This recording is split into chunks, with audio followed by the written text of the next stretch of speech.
ಆದಿಕಾಂಡ ಅಧ್ಯಾಯ 13. ಅಬ್ರಾಮ್ ಮತ್ತು ಲೋಟನ ಬೇರ್ಪಾಡು. ಅಬ್ರಾಮನು ತನ್ನದುದೆಲ್ಲ ತೆಗೆದುಕೊಂಡು ಹೆಂಡತಿ ಮತ್ತು ಲೋಟನ ಸಂಗಡ ಈಜಿಪ್ಟನ್ನು ಬಿಟ್ಟು ಕಾನಾನ್ ನಾಡಿನ ದಕ್ಷಿಣ ಪ್ರಾಂತ್ಯಕ್ಕೆ ಬಂದನು.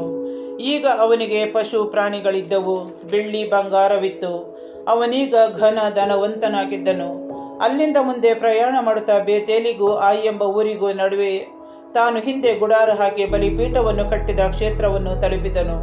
ಅಲ್ಲಿ ಸರ್ವೇಶ್ವರ ಸ್ವಾಮಿಯ ನಾಮಸ್ಮರಣೆ ಮಾಡಿ ಆರಾಧಿಸಿದನು. ಆ ಬ್ರಾಹ್ಮಣ ಜೊತೆಯಲ್ಲಿದ್ದ ಲೋಟನಿಗೆ ಕುರಿಮಂದೆಗಳು, ದನ ಕರುಗಳು, ಗುಡಾರ ಬಿಡಾರಗಳು ಇದ್ದವು. ಈ ಕಾರಣ ಅವರಿಬ್ಬರ ಜೀವನಕ್ಕೆ ಅಲ್ಲಿ ಸ್ಥಳ ಸಾಲದೆ ಹೋಯಿತು. ಇಬ್ಬರಿಗೂ ಪಶು ಪ್ರಾಣಿಗಳು ಹೇರಳವಾಗಿದ್ದುದರಿಂದ ಒಂದೇ ಸ್ಥಳದಲ್ಲಿ ವಾಸವಾಗಿರಲು ಆಗಲಿಲ್ಲ. ಆ ಬ್ರಾಹ್ಮಣ ದನ ಕಾಯುವವರಿಗೂ ಲೋಟನ ದನ ಕಾಯುವವರಿಗೂ ಜಗಳ ಬೇರೆ. ಇದೂ ಅಲ್ಲದೆ ಆ ಕಾಲದಲ್ಲಿ ಕಾನಾನ್ಯರು, ಪೆರಿಜಿಯರು ಅದೇ ನಾಡಿನಲ್ಲಿ ವಾಸವಾಗಿದ್ದರು. ಆದುದರಿಂದ ಅಬ್ರಾಮನು ಲೋಟನಿಗೆ ಹೀಗೆಂದನು: ನನಗೂ ನಿನಗೂ, ನನ್ನ ದನ ಕಾಯುವವರಿಗೂ ನಿನ್ನ ದನ ಕಾಯುವವರಿಗೂ ಜಗಳವಿರಬಾರದು. ನಾವು ಬಳಗದವರು. ನಾಡೆಲ್ಲ ನಿನ್ನ ಕಣ್ಮುಂದಿದೆ. ದಯವಿಟ್ಟು ನನ್ನನ್ನು ಬಿಟ್ಟು ಬೇರೆ ಹೋಗು. ನೀನು ಎಡಗಡೆಗೆ ಹೋದರೆ ನಾನು ಬಲಗಡೆಗೆ ಹೋಗುತ್ತೇನೆ, ನೀನು ಬಲಗಡೆಗೆ ಹೋದರೆ ನಾನು ಎಡಗಡೆಗೆ ಹೋಗುತ್ತೇನೆ. ಲೋಟನು ಕಣ್ಣೆತ್ತಿ ನೋಡಿದನು. ಜೋರ್ಡಾನ್ ನದಿಯ ಸುತ್ತಲಿನ ಪ್ರದೇಶ ಚೋಕೂರಿನವರೆಗೂ ಎಲ್ಲೆಲ್ಲೂ ನೀರಾವರಿ ಆಗಿರುವುದು ಕಾಣಿಸಿತು.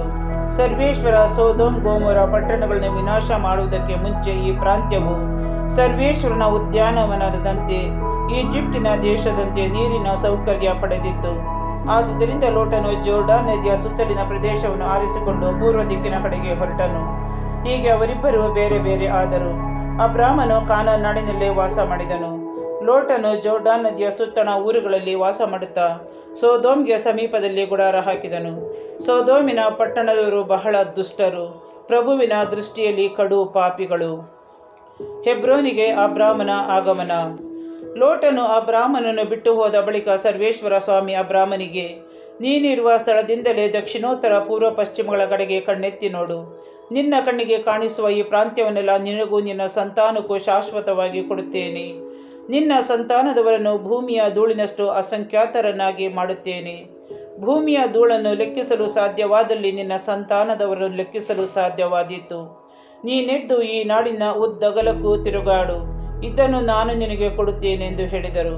ಆ ಬ್ರಾಹ್ಮನು ಅಲ್ಲಿಂದ ಹೊರಟು ಅಲ್ಲಲ್ಲಿ ಗುಡಾರ ಹಾಕಿಸಿಕೊಳ್ಳುತ್ತಾ ಹೆಬ್ರೋನಿನಲ್ಲಿರುವ ಮಮ್ರೆ ವೃಕ್ಷಗಳ ತೋಪಿಗೆ ಬಂದು ವಾಸ ಮಾಡಿದನು. ಸರ್ವೇಶ್ವರ ಸ್ವಾಮಿಗೆ ಅಲ್ಲಿ ಒಂದು ಬಲಿಪೀಠವನ್ನು ಕಟ್ಟಿಸಿದನು.